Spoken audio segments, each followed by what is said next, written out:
من يهده الله فلا مضل له ومن يضلل فلا هادي له ونشهد أن لا إله إلا الله وحده لا شريك له في الخلق والأمر ونشهد أن سيدنا ومولانا محمدًا عبده ورسوله أرسله الله تعالى بالحق بشيرا ونذيرا وداعيا إلى الله بإذنه وسراجا منيرا أما بعد فيا أيها الناس إن خير الحديث كتاب الله وخير الهدي هدي محمد صلى الله عليه وسلم وشر الأمور محدثاتها وكل محدثة بدعة وكل بدعة ضلالة وكل ضلالة في النار اللهم صل على محمد وعلى آل محمد كما صليت على إبراهيم وعلى آل إبراهيم إنك حميد مجيد اللهم بارك على محمد وعلى آل محمد كما باركت على إبراهيم وعلى آل إبراهيم إنك حميد مجيد رب اشرح لي صدري ويسر لي أمري واحلل عقدة من لساني يفقهوا قولي اللهم انفعنا بما علمتنا وعلمنا ما ينفعنا وزدنا علما سبحانك لا علم لنا إلا ما علمتنا إنك أنت العليم الحكيم أعوذ بالله من الشيطان الرجيم ود كثير من أهل الكتاب لو يردونكم من بعد إيمانكم كفارا حسدا من عند أنفسهم من بعد ما تبين لهم الحق فاعفوا واصفحوا حتى يأتي الله بأمره والله على كل شيء قدیر۔ تمام تعریفیں حمد و ثنا اللہ وحدہ لا شریک لہ کی ذات کے لیے ہے جس کی ذات و صفات میں کوئی شریک نہیں۔ بے شمار درود و سلام ہوں امام الانبیاء حضرت محمد رسول اللہ صلی اللہ علیہ وسلم کی ذات گرامی پر جو اللہ کے آخری نبی و رسول بن کر اس کائنات کی ہدایت کے لیے بھیجے گئے۔ گرامی قدر حضرات، رمضان المبارک اپنی رحمتوں عظمتوں کے ساتھ برکتوں کے ساتھ عن قریب سایہ فکن ہونے والا ہے۔ خوش نصیب ہیں وہ لوگ جنہیں ماہ مبارک کی سعادتیں برکتیں نصیب ہوں گی۔ اللہ سے دعا ہے اللہ رب العزت ہمیں بھی ان لوگوں میں شامل فرما دے۔ رمضان المبارک کی آمد سے پہلے استقبال رمضان کے حوالے سے تمام علماء کرام اپنے سامعین کو، اپنے ساتھیوں کو رمضان مبارک کے حوالے سے ان کے فضائل مسائل کے بارے میں آگاہ کرتے رہتے ہیں، اور یہاں بھی الحمدللہ بڑے شیوخ ہمارے موجود ہیں۔ اللہ ان کو صحت اور زندگی عطا فرمائے تاکہ ہم دین کی باتیں ان سے حاصل کرتے رہیں، استفادہ حاصل کرتے رہیں۔ آج انشاءاللہ آج کے خطبہ میں میری کوشش بھی یہی ہوگی کہ یہ عظیم مہینہ جو آنے والا ہے کہیں ایسا نہ ہو کہ کوئی مسلمان اس کی عظیم برکتوں سے محروم ہو جائے، اور پہلے تیاری ضروری ہے۔ حضرات گرامی، عام فہم زبان میں اگر ٹینکی میں، پانی کی ٹینکی میں یا کنویں میں کوئی جانور گر جائے اور وہ مر جائے، آپ اوپر سے پانی ڈالتے رہیں یا کنویں کا پانی نکالتے رہیں، سارا دن نکالتے رہیں، صبح جب آئیں پھر وہ بھرا ہو پھر نکالتے رہیں، ساری زندگی اگر اس طرح گزار لیں تو وہ کنواں پاک نہیں ہوگا، بے شک اس کو آب زمزم سے ہی کیوں نہ دھوتے رہیں۔ جب تک وہ مرا ہوا جانور، وہ مری ہوئی چیز اس سے نہیں نکال باہر پھینکیں گے، اس وقت تک وہ کنواں حلال نہیں ہوگا، صاف نہیں ہوگا۔ رمضان مبارک کی برکتیں اپنی جگہ، اللہ کی رحمتیں اپنی جگہ، لیکن جب تک دل کی دنیا صاف نہیں ہوگی تو یہ اسی طرح رمضان مبارک آئے گا چلا جائے گا، جس طرح ہماری زندگیوں میں پہلے کئی دفعہ آیا اور چلا گیا۔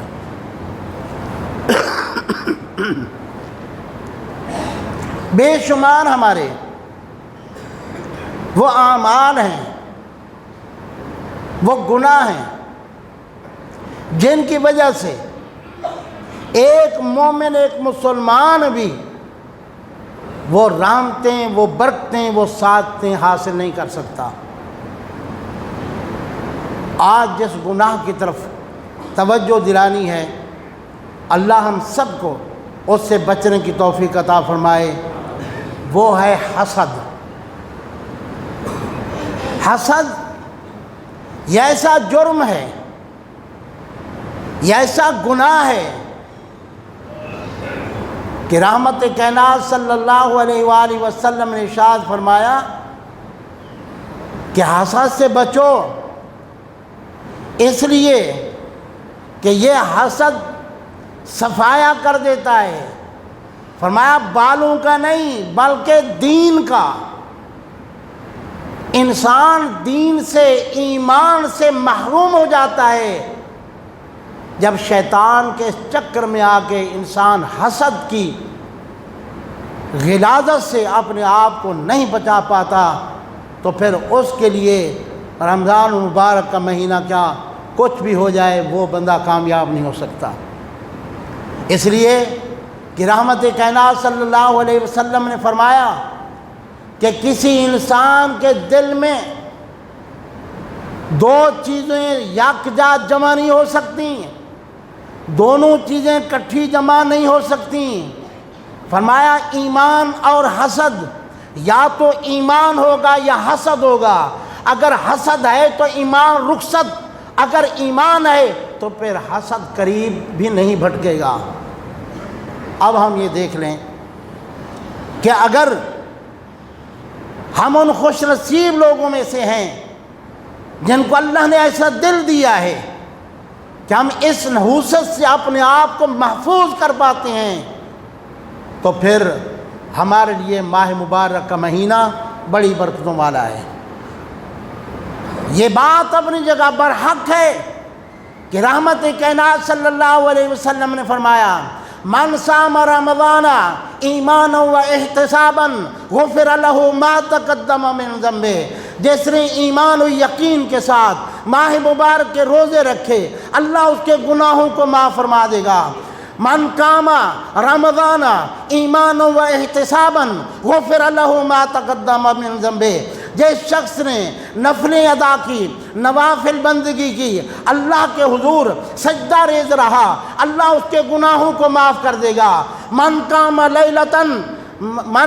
لیلۃ القدر ایمانا و احتسابا فغفر له ما تقدم من ذنبه، جس نے اس 1000 راتوں سے بہتر رات، 1000 مہینوں سے بہتر رات کا قیام حاصل کر لیا، اللہ رب العزت اس قیام کی برکت سے اس کے تمام گناہوں کو معاف کر دے گا، لیکن شرط یہی ہے کہ فرمایا کچھ لوگ ایسے ہیں وہ ایسی راتوں میں بھی اللہ کی رحمت سے محروم رہتے ہیں، ان میں ایک یہ حسد کا وار ہے۔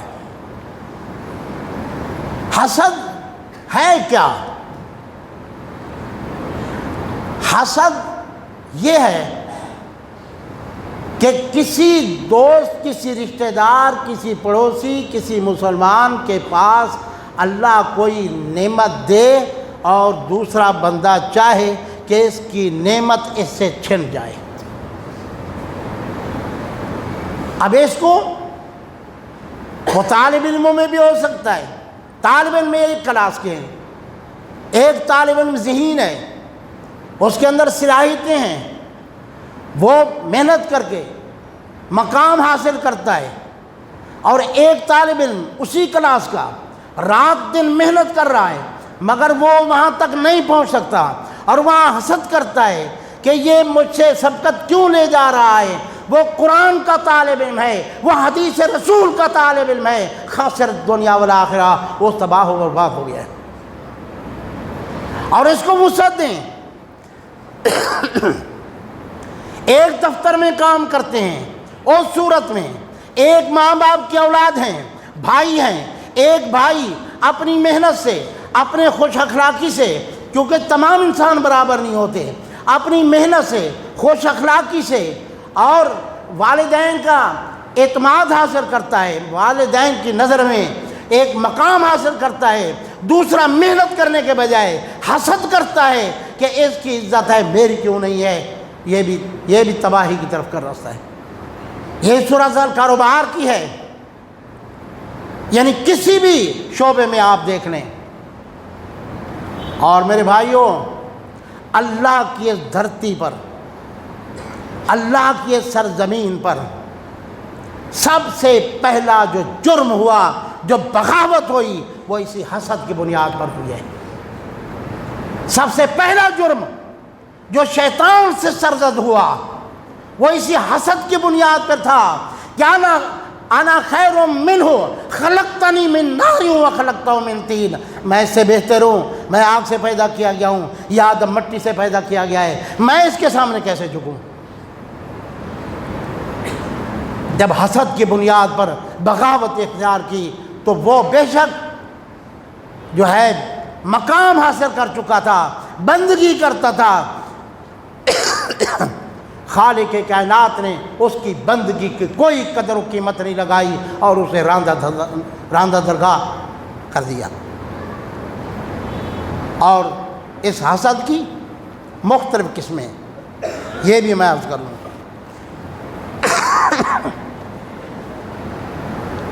حسد کی 3 قسمیں۔ ایک قسم یہ ہے، میں ایک مثال دوں گا، آپ پڑھے لکھے دوست ہیں، سمجھدار ہیں، آگے سمجھ جائیں گے، باقی سب پہ۔ ایک آدمی کے پاس گاڑی ہے، میں یہ چاہوں کہ یہ گاڑی اس سے چھن جائے، مجھے مل جائے،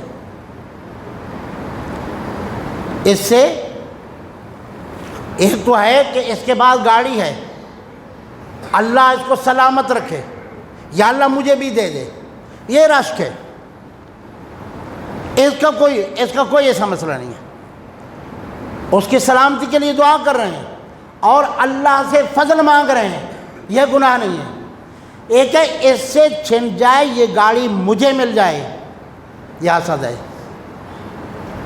یہ ہے وہ جو ایمان کو تباہ کرنے والی چیزیں ہیں۔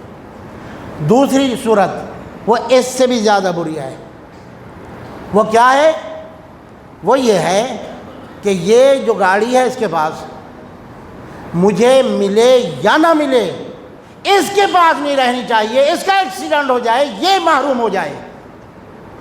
یہ پہلے حسد سے بدترین قسم ہے، یہ کہ مجھے ملے یا نہ ملے پر اس کے پاس نہیں ہونی چاہیے۔ اور تیسری وہ اس سے بھی بدتر ہے، وہ یہ ہے کہ گاڑی میں تو حاصل کر ہی نہیں سکتا، میں تو چلا ہی نہیں سکتا، میری تو آنکھیں نہیں ہیں، مجھے تو مل ہی نہیں سکتی، اور میں یہ کہوں کہ مجھے تو مل ہی نہیں سکتی، اس کے پاس بھی نہ رہے، یہ ان دونوں قسموں سے یہ بدترین قسم ہے۔ رش کرنا اس کی اجازت ہے، وہ بھی دو چیزوں میں اجازت دی گئی ہے۔ نبی رحمت صلی اللہ علیہ وآلہ وسلم نے دو چیزیں مستثنیٰ قرار دیں۔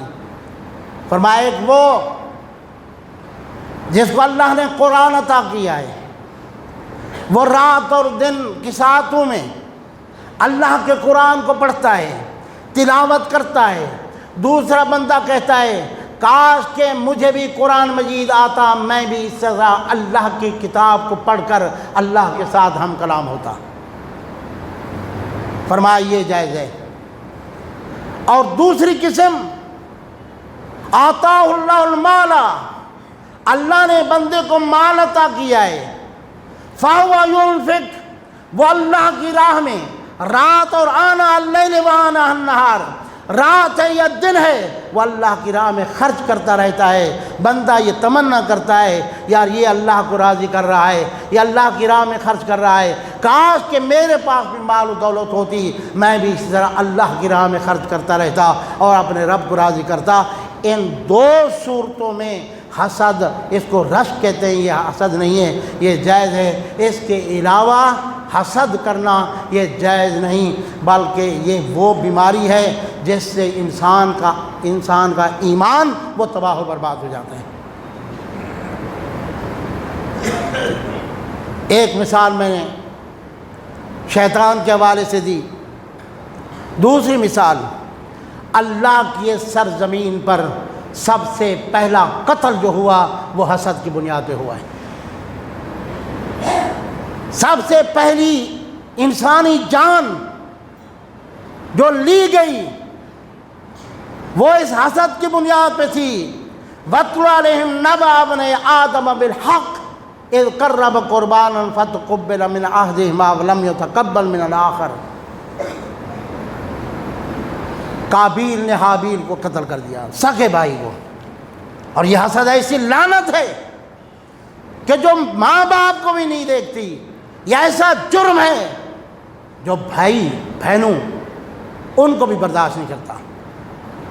خوش نصیب ہیں وہ لوگ جو اس بیماری سے بچے ہوئے ہیں، اللہ نے اپنی رحمت سے انہیں بچایا ہوا ہے۔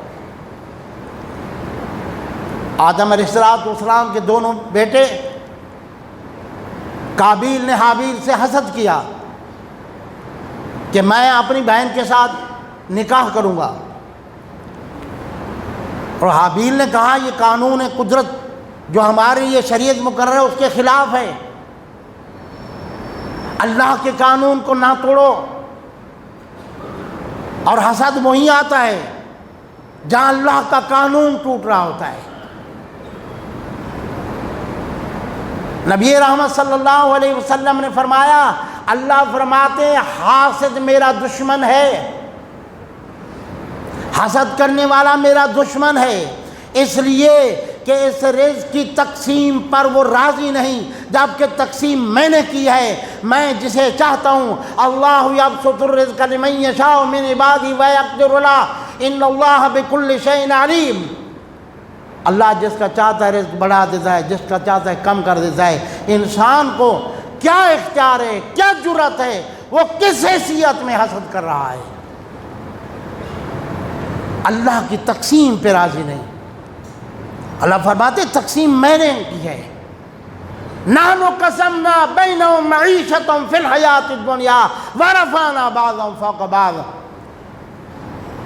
اللہ فرماتے ہیں یہ معیشت یہ ہم نے تقسیم کی ہے،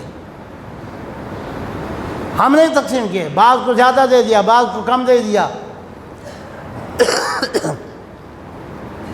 اور کئی دفعہ روتے دیکھتا ہے اس کی حالت کیا تھی جی، اب یہ ہے، اب یہ ہے جی، اب اس کا یہ ہو گیا، اب وہ ہو گیا۔ محنت کریں، اللہ سے برکت مانگے بندہ، دوسروں کو۔ اور حاسد اپنے حسد میں جل رہا ہے بیچارہ، اور وہ قتل قابیل کے گردن پہ ایسا لکھا گیا، کائنات کے رب نے کہا کہ آج کے بعد تا قیام قیامت جو بھی انسان ناجائز قتل ہوگا، ناحق قتل ہوگا، اس کا جرم، اس کا گناہ قابیل کی گردن پہ لادا جائے گا، یہ برابر کا شریک رہے گا۔ اتنا بڑا گناہ، اتنا بڑا جرم۔ میرے بھائیوں، یہ ایسی نحوست اس نے نبی زادوں کو نہیں چھوڑا، نبی کے بیٹوں کو نہیں چھوڑا۔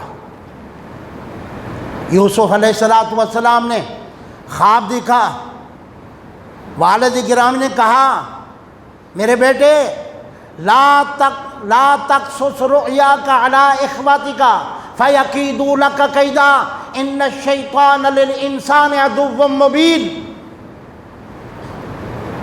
بیٹا خواب دیکھا ہے، اس کو بھائیوں کے سامنے ذکر نہ کرنا،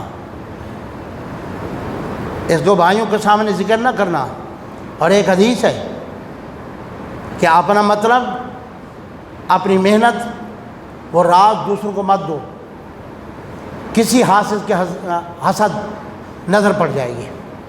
اور فرمایا العین حق، نظر لگنا، نظر بد لگنا یہ حق ہے۔ اپنی آمدنی کے بارے میں جرم کسی کا وہ اور بات ہے، لیکن اپنا راز، اس کی وضاحت کا ٹائم نہیں ہے، وہ کسی کو مت دو۔ فرمایا بیٹے خواب بیان نہیں کرنا۔ لیکن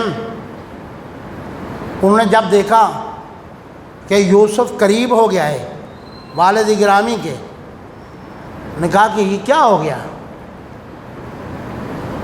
یوسف ہمارے والد گرامی کے قریب ہو گیا ہے اور ہم طاقتور ہیں، ہم زیادہ قوت والے ہیں، لہذا لگتا ہے ہمارے والد گرامی صحیح راستے پہ نہیں ہیں۔ پھر مشورہ کیا اقتلوا یوسف او اطرحوه ان یخلقکم وجه ابیکم وتکونوا من بعد قوما صالحین۔ یوسف کو قتل کر دیتے ہیں، اس کے بعد والد گرامی کو قرب حاصل کر لیں گے۔ مختصر یہ واقعہ پورا سنانا مقصود نہیں، صرف اشارہ کرنا مقصود تھا کہ بھائیوں نے اس معصوم بچے کو، پیغمبر زادے کو، جو خود پیغمبر بننے والا ہے، کنویں میں جا کے پھینکا، اور اس حسد کی بھیڑ وہ اللہ کا نبی اتنا چڑھا کہ غلام بن کے مصر کے بازاروں میں بکتا رہا۔ یہ تو اللہ کی شان تھی، اللہ کی عظمت۔ اللہ نے پھر وہ وقت لایا کہ وہ ابن یعقوب پاؤں کے نیچے تخت شاہی ہے اور سر پہ تاج رسالت پہن کے بیٹھا ہوا ہے، اور وہ وہی بھائی محتاج ہو کر اس کے سامنے آ کے روٹی کی بھیک مانگتے ہیں۔ یہ تو اللہ کے نے عظمت دکھا دی۔ اور پھر وہاں چھکے چھڑا دیے جب انہوں نے کہا اب مہربانی کریں، آج پیسے بھی نہیں ہیں، کچھ بھی نہیں ہے، کچھ نہ کچھ دے دو۔ اور جب یوسف علیہ السلام نے کہا حال علمتم ما فعلتم بیوسف واخیہ اذا انتم جاہلون، ذرا یار بتاؤ تو صحیح تم نے یوسف کے ساتھ کیا کیا تھا اور اس کے بھائی کے ساتھ۔ آنکھیں پھاڑ کر دیکھیں یہ کیا ہو گیا، زمین پاؤں سے نکل گئی۔ پھر کہنے لگے آنتا یوسف، یار تم وہی یوسف تو نہیں۔ لیکن اس حسد نے کیا کر دیا میرے بھائیوں، مدینہ بے شمار مثالیں۔ مدینہ طیبہ میں عبداللہ بن ابی کیوں تباہ و برباد ہوا، مشرکین مکہ، سرداران مشرکین کیوں تباہ و برباد ہوئے، اور تو اور وہ اس وقت کے علمی میدان میں شاہ سوار، علم سے بہرہ مند اور سمجھ بوجھ سے آشنا حکمت اتنائی کے اس وقت کے شہنشاہ علماء یہود اگر وہ تباہ و برباد ہوئے ہیں تو اسی حسد کے بنیاد پر، جن کے حسد کا تذکرہ خالق کائنات نے اپنی مقدس کتاب میں کیا، حالانکہ جان چکے تھے یہ وہی پیغمبر ہے، یہ وہی نبی ہے جس کی پیشین گوئی، جس کی خوشخبری تورات و انجیل کے اندر ہے، لیکن حسد کی لعنت ان کے دل و دماغ میں ایسے بیٹھی، وہ آج تک راندہ درگاہ ہیں، ہدایت سے محروم ہو گئے، اور آج تک ان کو مسلمان کا مسلمان ہونا بھی ہضم نہیں ہوا۔ اس کو ہم معمولی سی بیماری سمجھتے ہیں، جہاں یہ ایسے نکال پھینکیں، پھر یہ عظیم مہینہ ہمارے لیے رحمتوں برکتوں کا ذریعہ ثابت ہوگا۔ اور اللہ فرماتے ہیں ام یحسدون الناس علی ما آتاہم اللہ من فضلہ، یہ حسد اس بنیاد پر کرتے ہیں کہ لوگوں کو اللہ نے اپنے فضل سے نوازا ہے، اس بنیاد پر حسد کرتے ہیں۔ ایک بندہ محنت کر رہا ہے، اپنی کمائی کر رہا ہے، وہ کسی کا چوری نہیں کی، اس نے کسی کا ڈاکہ نہیں مارا، دھوکہ نہیں کیا، 8 بندے اس سے حسد کر رہے ہیں۔ اور جی کل تو اس کے بعد سائیکل ٹوٹی ہوئی نہیں تھی، آج اس نے فیکٹریاں لگا لی، آج اس کے بعد گاڑی ہے، آج اس کے بعد فلاں ہے، آج یہ کاٹن پہنتا ہے، آج اس کے بچے جو ہے نا وہ عیاشیاں کر رہے ہیں۔ میرے بھائیو، یہ چیز خطرناک ہے۔ عبداللہ بن ابی اور دیگر مشرکین، ان کی تباہی اور بربادی کا سبب یہ حسد ہی تھا کہ رحمت کائنات صلی اللہ علیہ وسلم سے انہوں نے حسد کیا۔ اور اگر یہ برائی، یہ بیماری ہمارے دل سے نکل جائے تو پھر کیا ہوگا؟ حضرت انس رضی اللہ تعالیٰ عنہ فرماتے ہیں ہم بیٹھے ہوئے تھے، رحمت کائنات صلی اللہ علیہ وسلم نے فرمایا کہ لوگو، ابھی تمہارے پاس ایک بندہ آ رہا ہے، وہ اہل من الجنہ، وہ جنتی ہے۔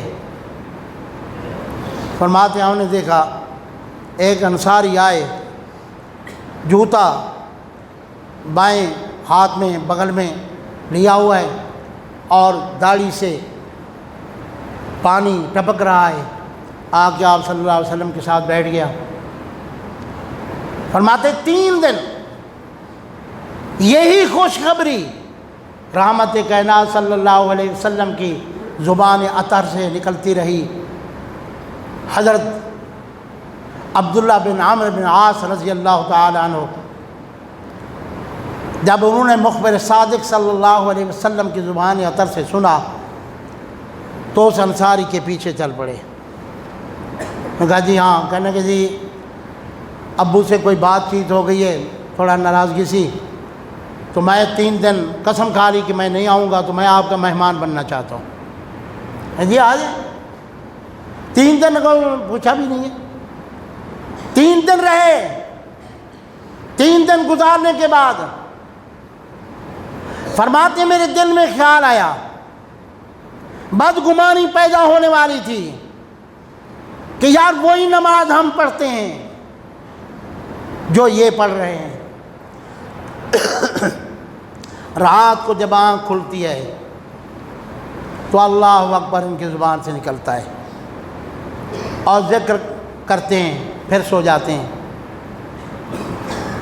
اور فرمایا کہ دل میں ابھی خیال آنے والا تھا تو میں نے ان سے پوچھا، میں نے کہا جی نبی رحمت صلی اللہ علیہ وسلم نے ایسے ارشاد فرمایا ہے، آپ کے پاس کون سا عمل ہے؟ نے کہا جی کوئی عمل نہیں، یہی اعمال آپ نے سامنے دیکھے، آپ سے پردہ تھوڑی تھا، آپ کے ساتھ ہی رہا ہوں۔ ان کی فطرت تھی کہ وہ جب مہمان آتے تو کھانا بھی مہمان کے ساتھ کھاتے، اٹھتے بیٹھتے مہمان کے ساتھ، تاکہ مہمان بور نہ ہو، یا مہمان کے دل میں یہ خیال نہ آئے کہ دیکھو یار یہ مجھ سے تنگ آ گیا ہے، بوجھ محسوس نہ کرے۔ ہماری طرح نہیں بیٹھک میں مہمان کو بٹھایا، روٹی پکڑائی اور ایک ہاتھ میں پکڑا دی، چلیے آپ کھا لیں، میں ذرا کام جا رہا ہوں۔ مہمان کے ساتھ بیٹھنا، اس کے ہاتھ دھلانا، اس کی دلجوئی کرنا، یہ سنت ہے۔ پھر انسان اس منزل کو پہنچتا ہے، اس ثواب کو پہنچتا ہے جو نبی رحمت صلی اللہ علیہ وسلم کی احادیث مبارکہ میں ہدایات ہیں۔ بہرحال فرماتے ہیں جب میں جانے لگا تو مجھے کہنے لگا یار ایک بات سن لے۔ جی، نے کہا کہ میرے اندر اور کوئی نیکی نہیں، لیکن ایک بات ہے کہ واللہ اللہ کی قسم میرے دل میں کسی مسلمان کے لیے جب اسے راحت پہنچتی ہے تو خوشی ہوتی ہے، اور کسی کے متعلق بغض نہیں ہے، حسد نہیں ہے۔ انہوں نے کہا، حضرت عبداللہ بن عمرو بن عاص نے کہا کہ واللہ یہی وہ تیری نیکی ہے جس کی وجہ سے رب کائنات کے پیارے پیغمبر، وہ محبوب پیغمبر کہ جو رب کی اجازت سے بولتا ہے، اللہ کی طرف سے تمہیں دنیا میں ہی جنت کی خوشخبری مل گئی ہے۔ میرے بھائیو، اگر یہ سعادت ہمیں حاصل ہو جائے، یہ سعادت ہمیں حاصل ہو جائے تو پھر یہ رمضان مبارک کا مہینہ ہمارے لیے عظیم مہینہ ثابت ہوگا۔ اگر یہ دل صاف نہیں ہے، دل میں کینہ ہے، بغض ہے، حسد ہے، اور زبان محفوظ نہیں ہے، زبان سے جو ہے غیبت کرتے ہیں، تو رحمت عالم صلی اللہ علیہ وسلم کا واضح فرمان ہے، آپ نے فرمایا جس کی زبان کو روزہ نہیں ہے اس کا بھوکا پیاسا رہنا اللہ کو اس کی کوئی پرواہ نہیں ہے۔ اور ہم سمجھتے ہیں کہ زبان کیا ہے، زبانی گپ شپ میں۔ ایک صحابی نے عرض کیا اللہ کے رسول صلی اللہ علیہ وسلم کیا زبانی اعمال کی وجہ سے ہم پکڑے جائیں گے؟ آپ صلی اللہ علیہ وسلم نے فرمایا انسان جہنم کے اندر اونھے منہ جو ڈالا جائے گا وہ اسی زبان کے کرتوت ہوں گے، اور تم زبان کو معمولی سمجھ دو۔ ما یلفظ من قول الا لدیہ رقیب عتید، ایک جملہ تمہاری زبان سے نکلتا ہے، نکلتے ہی لکھنے والے لکھ لیتے ہیں۔